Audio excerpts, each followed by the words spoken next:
ہم بھی دعا مانگتے ہیں یا اللہ عثمان غنی کے خزانے میں سے کچھ دے دے، کہتے ہیں نا، دعا مانگتے ہیں کہ عثمان غنی کے خزانے سے ابھی ہم نے مانگا تو پیسے ہی مانگے. یہ دیکھیے آپ، یہ ہوتا ہے نا مانگتے ہیں. بھائی، عثمان غنی کے خزانے سے غنا مانگ لینا، ان کی سخاوت مانگ لیں کہ جو دنیا سے بے رغبت تھے، دنیا تو ان پہ عاشق تھی، لیکن وہ دنیا کے ساتھ کیا کرتے تھے؟ سینے سے لگا کے رکھتے تھے یا رائے خدا میں دیتے تھے. وہ غنی تھے، غنی مال کے ذریعے نہیں تھے، طبیعت سے غنی تھے. طبیعت کا غنی ہونا چاہیے بندے، مال کا غنی نہیں.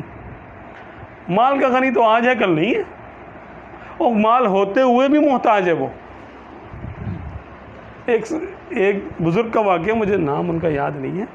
ان کے پاس ایک شخص آیا، تاجر تھا، تو کچھ سکے لے کر آیا کہ نظر کرنے کے لیے کہ حضرت یہ آپ رکھیں. تو وہ اس حالت میں تھے ذرا کہ مال نہیں رکھتے تھے وہ. تو انہوں نے کہا کہ تیرے پاس یہ کیا ہے؟ اس نے بولا مال ہے، تھوڑا سا درہم ہے، دینار ہے. ہم نے فرمایا تیرے پاس اور مال ہے؟ ہاں کہہ رہے ہیں ہاں اور میرے پاس مال ہے. تو آپ نے فرمایا اچھا، تو اب تجھے اور مال کی حاجت ہے؟ یعنی کمائے گا تو اب؟ کہہ رہا وہ کما تجارت کروں گا میں. اس کو سمجھ میں بھی نہیں آئے گی کیا کہہ رہے ہیں. تو بولا ہاں میری تجارت ہے، میں اور کماؤں گا. تو آپ نے فرمایا بس پھر یہ تو ہی رکھ لے، کیونکہ تجھے تو حاجت ہے، تو اور کمانا چاہتا تو یہ رکھ لے. فالتو ہے تو دے رہا نا، فالتو نہیں ہے تیرے لیے، یہ تیرے لیے تیری ضرورت کی چیز ہے.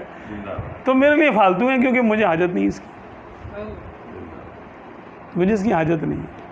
تو حاجت نہ ہونا غنا ہے، حاجت ہونا